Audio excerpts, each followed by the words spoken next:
Hello friends, நம்ம subscribers viewers எல்லாருக்கும் இனிய பொங்கல் நல்வாழ்த்துக்கள். மல்லி வரப்போகிற எபிசோடில் என்ன இன்ட்ரெஸ்டிங்கான சுவாரஸ்யமான விஷயம் நடக்க போகுதாங்க பார்க்க போகிறோம். வாங்க வீடியோக்குள்ளே போயிடலாம்.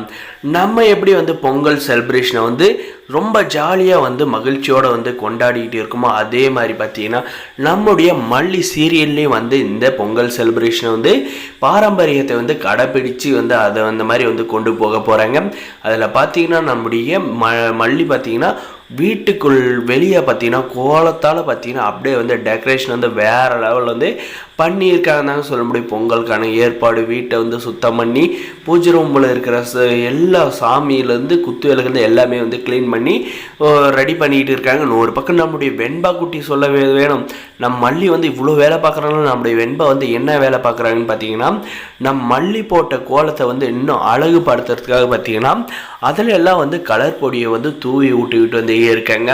நம்முடைய மல்லியும் பார்த்தீங்கன்னா சரி வெண்பா நீ இதை பார்த்துக்கோ அப்படின்னு சொல்லிட்டு வீட்டை பார்த்தீங்கன்னா பக்காவாக நீட்டாக ரெடி பண்ணுறாங்க.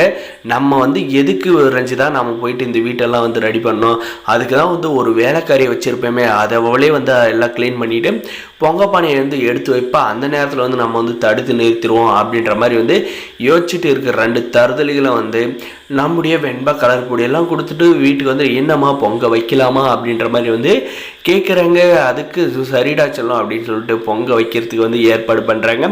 எல்லாருமே நம்ம அன்னபூர்ணியமா நம்ம விஜய் எல்லாருமே ரெடி ஆகிட்டு சும்மா மாசாக என்ட்ரி கொடுக்குறாங்க. அந்த டைமில் பார்த்திங்கன்னா மல்லி அந்த பொங்க வைக்கிற குடுவையை தொடுறாங்க. தொடுறதுக்கு போகிறப்ப பார்த்தீங்கன்னா என் மல்லி அந்த பொங்க குடுவை மேலே கையை வச்சேன்னா கையை வெட்டி போடுவேன்.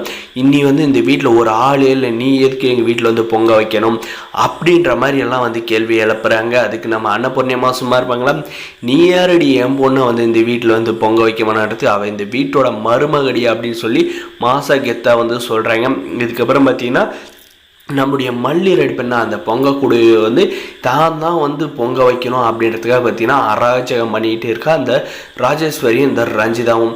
நான் தான் இந்த வீட்டோட மூத்த புள்ள, நான் என் அம்மாவுக்கு அப்புறம் இந்த வீட்டில் நான் தான் பொங்க வைப்பேன், அவையில் வைக்குவேன் அப்படின்ற மாதிரி சொல்கிறேன். இத்தனை சமைக்கட்டிலே ஒரு சுடுதண்ணியை வைக்கல. இப்போ நான் மல்லிக்கிட்ட போயிட்டு நான் பொங்க வைக்குவேன், மயிர் வைக்கவும் மண்ணாங்கட்டி வைக்கணும் மாதிரியெல்லாம் சொல்லிகிட்டு இருக்காங்க. நம்ம அன்னபூர்ணியம் பார்த்தீங்கன்னா சரிதான் போடி, நீ தேவையில்லாத பிரச்சனை பண்ணிக்கிட்டு இருக்காது, என் பொண்ணு காலையிலேருந்து வீட்டை பெருக்கி க்ளீன் பண்ணி சாமானை தந்தால் கழுவி வீட்டை சுத்தப்படுத்தி வெளியெல்லாம் கோலம் போட்டு பொங்கலுக்கு எல்லா ஏற்பாடும் பண்ணி அந்த பொங்கப்பானையை தூக்கி அடுப்பு மேலே வச்சு பற்ற வைக்கிறப்ப தான் உனக்கு நான் தான் பொங்க வைக்கணும் அப்படின்ற மாதிரி தோணுதா? உனக்கெல்லாம் எதுக்குடி நீ எல்லாம் பொங்கல் செலிப்ரேஷன் பண்ணுற, பேசாத பொத்திக்கிட்டு போயிட்டு ஹோட்டலில் பொங்கல் சோறு ஆர்டர் பண்ணி தின்னுட்டு தூங்க வேண்டியதானே அப்படின்ற மாதிரி கேட்க போகிறாங்க.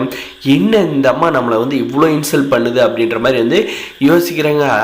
சித்தி நீங்கள் இப்படியே சும்மா விட்டீங்களான்னு கண்டிப்பாக நம்மளை மேய்ச்சி தள்ளுருவாங்க, நீங்கள் ஏதோ ஒன்று பண்ணியாகணும் அப்படின்ற மாதிரி பார்த்தீங்கன்னா பக்கம் ரஞ்சிதா வேறு உசுப்பேத்துறாங்க. உசுப்பேத்தினாவுக்கு பார்த்தீங்கன்னா கம்மனு இருந்தால் பரவாயில்ல, நம்முடைய ராஜேஸ்வரிக்கு உசுப்பேத்தினா இன்னும் தான் சுருணுக்கும் இல்லை நான் தான் பொங்க வைக்குவோம் அப்படின்ற மாதிரி அடாவடி பண்ணிக்கிட்டு இருக்கா. நம்முடைய விஜய் என்னடா சதங்கின்னு இறங்கி பார்க்க போகிறாங்க. அவருடைய தீர்ப்பு மல்லி பொங்க வைக்கணுமா ராஜேஸ்வரி பொங்க வைக்கணும் இருக்கணுன்றது நம்ம மல்லியோட சைடு